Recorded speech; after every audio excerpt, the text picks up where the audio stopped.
मित्रों, पीसीएस पाठशाला में आप सभी का स्वागत है। बाल विकास विभाग के बारे में जानकारी प्राप्त कर लेंगे कि मुख्य सेविका का जो विभाग है वो बाल विकास विभाग है। तो बाल विकास विभाग के बारे में जानकारी प्राप्त करेंगे और फिर मुख्य सेविका का कार्य क्या है, उसकी क्या भूमिका है, इसके बारे में जानकारी प्राप्त करेंगे, जो आपका सिलेबस भी है। देखिए मित्रों, यह जो पीडीएफ है यह आपको फेसबुक ग्रुप पे मिल जाएगा। फेसबुक ग्रुप बनाया गया है, यूपी मुख्य सेविका का फेसबुक ग्रुप बनाया गया है। लिंक डिस्क्रिप्शन में है, आप लोग फेसबुक ग्रुप को ज्वाइन कर लेंगे तो वहाँ पर जो भी मटेरियल होगा हम फेसबुक ग्रुप पे देंगे, टेलीग्राम पे एमसीक्यू देंगे। और अगर इन्फॉर्मेशन के लिए चाहते हैं तो हमारे जो व्हाट्सएप ग्रुप का जो लिंक है वो डिस्क्रिप्शन में है। तो तीनों सुविधाएं हैं, आप लोग ज्वाइन कर लीजिए। कुछ लोग यह एडवाइस दे रहे हैं कि आप टेलीग्राम पर ही डाल दीजिए, तो सब कुछ आपकी इच्छा से तो होगा नहीं टेलीग्राम पर हम डाल दें। देखिए, दरअसल बात ये होती है कि टेलीग्राम पर आप मान लीजिए आज आपका मुख्य सेविका का बैच चल रहा है, आपका है, इसमें एक्टिव है, उसके बाद तो टेलीग्राम से आप लोग का कोई मतलब नहीं रहेगा। तो जब फेसबुक ग्रुप इसलिए डाला जाता है ताकि वहाँ से ज़्यादातर लोग वहाँ पर मेंबर्स बढ़ें, इसलिए डाला जाता है। कौन सी दिक्कत है आपको? जो सारी सुविधाएं भी प्रोवाइड कर रहा हूँ तो इसमें कौन सी दिक्कत है? तो फेसबुक ग्रुप ज्वाइन कर लीजिए। फेसबुक ग्रुप पर आपको सारे मटेरियल मिल जाएंगे फेसबुक ग्रुप पर डेली बाय डेली के, और दूसरा कोई अनर्गल मटेरियल नहीं मिलेगा, सब मिल जाएगा आपको। और एमसीक्यू चाहते हैं तो टेलीग्राम पर एमसीक्यू होता है। तो आइए शुरुआत करते हैं। बाल विकास विभाग मुख्य सेविका कार्य एवं भूमिका। यह पीडीएफ जो है इमेज के रूप में एक 2 पेज का है इमेज, वो आपको फेसबुक ग्रुप पर मिल जाएगा। ज्वाइन कर लीजिएगा फेसबुक ग्रुप, डिस्क्रिप्शन में लिंक दिया गया है। महिला सशक्तिकरण एवं बाल विकास विभाग में उत्तर प्रदेश सरकार। तो देखिए, ये जो महिला बाल विकास विभाग है इसके बारे में हम आपको जानकारी दें। और वर्ष 2001 में महिला सशक्तिकरण एवं बाल विकास विभाग की स्थापना राज्य की महिलाओं एवं बालकों के सर्वांगीण विकास के कार्य को आवश्यक गति प्रदान करने के उद्देश्य से की गई थी। तो 2001 में इसकी स्थापना की गई थी महिला एवं बाल विकास विभाग की। यह ध्यान रखिएगा। संयोग व संयुक्त राष्ट्र द्वारा 2001 को अंतर्राष्ट्रीय महिला सशक्तिकरण वर्ष घोषित किया गया था। तो अंतर्राष्ट्रीय महिला सशक्तिकरण वर्ष जो घोषित किया गया था 2001 को घोषित किया गया था, और उसी वर्ष 2001 में महिला सशक्तिकरण एवं बाल विकास विभाग की स्थापना भी की गई थी। राज्य सरकार के प्रमुख अभिकरण के रूप में विभाग द्वारा ऐसी योजनाओं, नीतियों, कार्यक्रमों का निर्धारण एवं क्रियान्वयन किया जा रहा है जो महिलाओं एवं बालकों की प्रगति सुनिश्चित करे। साथ ही क्षेत्र में सरकारी एवं गैर सरकारी प्रयासों के मध्य समन्वय भी विभाग द्वारा स्थापित किया गया। प्रशिक्षण, शोध, क्षमता निर्माण, रोजगार सृजन आदि क्षेत्रों में कतिपय अभिनय प्रयोग किया गया। विभाग का लक्ष्य है कि महिलाओं को स्वतंत्र एवं आत्मनिर्भर बनाते हुए सशक्त किया जाए। साथ ही एक स्वस्थ, सुरक्षित एवं जागरूक वातावरण में बालकों का पालन पोषण एवं विकास सुनिश्चित किया जाए। तो आप जानते हैं जो बाल विकास विभाग होता है उसमें महिलाओं एवं बालकों के उत्थान के लिए ही कार्य करता है ये। और ये जो 2 तथ्य है वो जरूर ध्यान रखिएगा। यह अंतर्राष्ट्रीय महिला सशक्तिकरण वर्ष कब घोषित किया गया था 2001 में, और उसी वर्ष संयोग से 2001 में महिला बाल विकास विभाग की स्थापना भी की गई थी उत्तर प्रदेश में। तो यह चीज़ें ध्यान रखिएगा। विभागीय ढांचा देख लेते हैं। जो महिला और बाल विकास विभाग है इसका ढांचा क्या है। महिला सशक्तिकरण एवं बाल विकास विभाग शासन स्तर से गांव स्तर तक महिला एवं बच्चों के विकास के लिए कार्य करता है। शासन स्तर पर सचिव इसके मुखिया हैं। अपर सचिव शासन में योजना की नीति निर्धारण में महत्वपूर्ण भूमिका निभाते हैं। निदेशालय स्तर पर निदेशक विभाग का अध्यक्ष होता है, जिनकी पूरी जिम्मेदारी शासन में नीति निर्देशों को आंगनबाड़ी केंद्रों तक क्रियान्वित करने की योजना है। निदेशक स्तर पर कार्यक्रम अधिकारी जनपदों से कार्यक्रम अधिकारी होते हैं। फिर अन्य विभागों से समन्वय की भूमिका निभाता है। जनपद स्तर पर जिला कार्यक्रम अधिकारी अपने जिले के लिए समस्त सेवाओं को ग्राम स्तर तक क्रियान्वित करने के लिए जिम्मेदार है। विकास खंड स्तर पर बाल विकास परियोजना अधिकारी जो हेड होगा मुख्य सेविकाओं का, जिनके अधीनस्थ मुख्य सेविकाएं कार्यरत हैं, जो सेक्टर की मुखिया है। तो सेक्टर की मुखिया जैसे कि 20 से 25 आंगनबाड़ी, वह मैं एक बार मैं आपको बताया हुआ भी था कि आप एक मुख्य सेविका के अंदर भी कितनी आंगनबाड़ी हो सकती हैं लगभग, तो 20 से 25 आंगनबाड़ी की एक मुखिया होती है मुख्य सेविका। मुख्य सेविका का महत्वपूर्ण कार्य पर्यवेक्षक का है। ग्राम स्तर पर आंगनबाड़ी केंद्र होता है, जिसके द्वारा कार्यरती व सहायिका के माध्यम से विभाग समस्त सेवाओं को गांव में बच्चों और महिलाओं तक पहुंचाता है। आंगनबाड़ी केंद्रों पर स्वास्थ्य विभाग के माध्यम से टीकाकरण व स्वास्थ्य की जांच की जाती है, और शिक्षा विभाग के समन्वय से ECC केंद्र संचालित किए जाते हैं।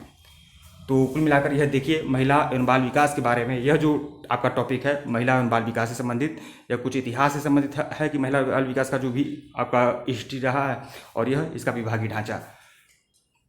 अब हम महिला एवं अब मैं मुख्य सेविका का जो कार्य है उसकी क्या भूमिका है इसके बारे में अवगत आप लोगों को कराता हूँ। और फेसबुक ग्रुप जरूर ज्वाइन कर लीजिएगा, लिंक डिस्क्रिप्शन में है। ज्वाइन कर लेंगे तो क्या वहाँ पर मेंबर्स बढ़ते रहते हैं, तो कुछ एकदम अपने फ़ायदे के लिए ही नहीं सोचा जाता है। वहाँ पर पड़ा रहेगा तो मेंबर्स बढ़ते रहेंगे। और टेलीग्राम पे क्या होता है, लोग आज तो एक्टिव हैं, आज आप देख रहे हैं, लेकिन हमेशा तो देखेंगे नहीं, और मैं चाहूँगा भी नहीं कि आप हमेशा उसमें रहिए। तो यह ज़्यादातर लोगों तक पहुँचता है फेसबुक ग्रुप से, इसीलिए मैं सोच रहा हूँ कि हाँ वह चीज़ हमेशा रहेगा ग्रुप में। मुख्य सेविका देखिएगा, मुख्य सेविका की कार्य भूमिका क्या होती है। प्रशिक्षण तथा कार्य अपेक्षाओं के लिए बीच की कमियों को दूर करने के लिए आंगनबाड़ी कार्यकर्ताओं को उनके कार्यों के संबंध में लगातार मार्गदर्शन देना, मतलब आंगनबाड़ी कार्यकर्ताओं को लगातार मार्गदर्शन देने, उनके प्रशिक्षण देने का कार्य जो करती है वह मुख्य सेविका करती है।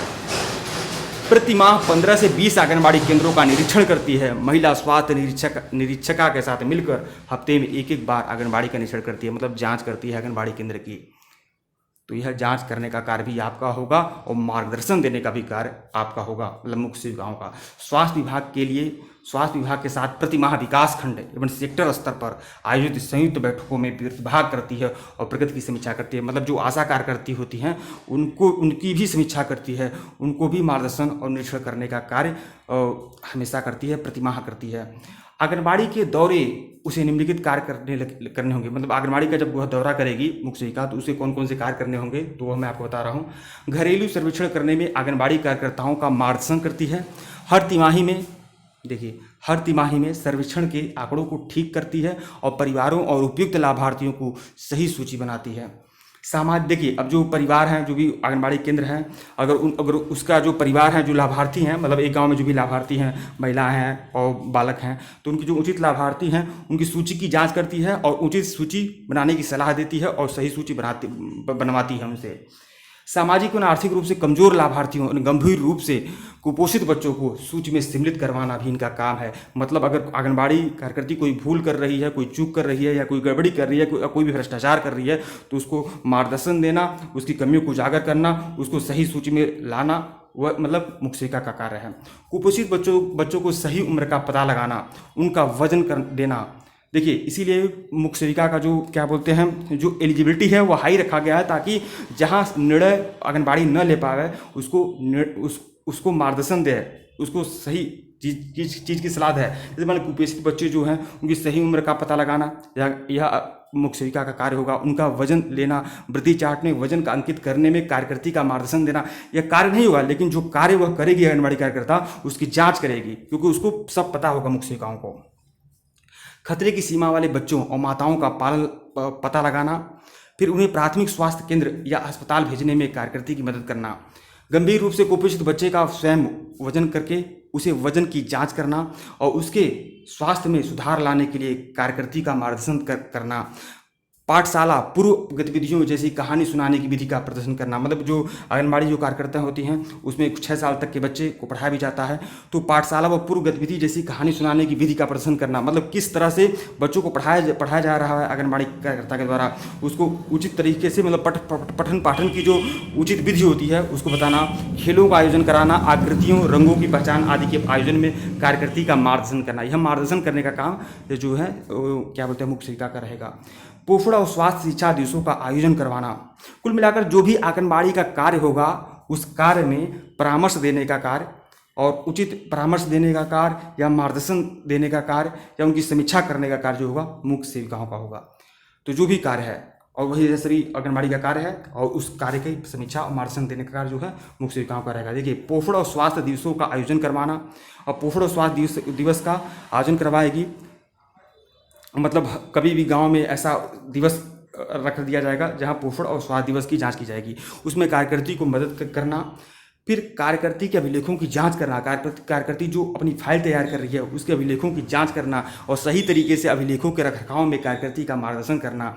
आंगनबाड़ी कार्यकर्ती को कार्य संबंधी समस्याओं का पता लगाना, मतलब कौन कौन सी समस्या उसके साथ उत्पन्न हो रही है, इन समस्याओं को सुलझाने में उसका मार्गदर्शन देना। अपने क्षेत्र में कार्यकर्तियों द्वारा की गई मासिक प्रगति रिपोर्ट, जो प्रति माह रिपोर्ट आंगनबाड़ी कार्यकर्ती तैयार करती हैं कि उन्होंने इतना अच्छा यह कार्य किया है, वह कार्य किया है, कितना उनका प्रगति हुआ, कितना उन्होंने कार्य किया है अपना अच्छी तरीके से, तो उनकी जो प्रगति होगी उनकी रिपोर्ट को संकलित कर बाल विकास परियोजना अधिकारी के से कुछ समय से प्राप्त कराना। मतलब जो भी उनका कार्य होगा मुख्य आंगनबाड़ियों का, उनकी इस कार्य को वह आगे बाल विकास परियोजना अधिकारी तक ले जाएंगी।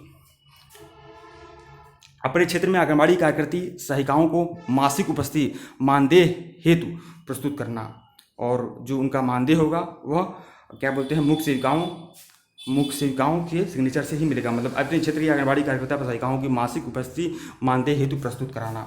तो यह भी है, अगर मानदेय की बात आएगी तो जो भी है आप समझ ही रहे हैं, मतलब यह इनकी हेड रहेंगी हर तरह से। ठीक है मित्रों, वीडियो को लाइक और चैनल को सब्सक्राइब करिएगा। और यह आपका जो चैप्टर था, यह महिला सशक्तिकरण एवं बाल विकास विभाग से संबंधित जानकारी और मुख्य सेविका की कार्य भूमिका। बस देखिए, दो पेज का छोटा सा चैप्टर है और यह सिलेबस आपका पूरा कंप्लीट हो गया। अब मुख्य सेविका एवं कार्य एवं भूमिका से संबंधित दूसरा कुछ भी इसमें नहीं आने वाला है, जो बताया हूँ बस यही है। और डिस्क्रिप्शन में लिंक है फेसबुक ग्रुप का, फेसबुक ग्रुप ज्वाइन कर लेंगे तो यह जो PDF है ना, वह फेसबुक ग्रुप पे आपको मिल जाएगा। और फेसबुक ग्रुप इसीलिए बनाया गया है ताकि ज़्यादा से ज़्यादा लोग वहाँ इकट्ठा हो सकें, बस इसीलिए बनाया गया है। टेलीग्राम पर आप हमेशा के लिए सोचिए ना, आप ये सोचते हैं कि बस सिर्फ अरे भाई आगे भी वैकेंसी आएगी तो लोग वहाँ से जुड़ेंगे, बाकी लोग भी जुड़ जाएंगे, बस इसीलिए मैं फेसबुक ग्रुप पर मैं आप लोग को इन्वाइट कर रहा हूँ कि आप फेसबुक ग्रुप पर या जो भी मटेरियल है वो फेसबुक ग्रुप पर आपको मिलेगा। हाँ, और टेलीग्राम आप MCQ के लिए ज्वाइन करिए, टेलीग्राम पर सिर्फ और सिर्फ MCQ होगा। ठीक है मित्रों, वीडियो को लाइक और चैनल को सब्सक्राइब करिएगा। धन्यवाद आप लोग को। इसके पहले भी लेक्चर्स वीडियो दिए गए हैं, तो यूपी मुख्य सेविका लेक्चर्स वीडियो के नाम से भी प्लेलिस्ट बनी हुई है, आप लोग जाइएगा, 4-5 लेक्चर वीडियो दिए गए हैं। धन्यवाद।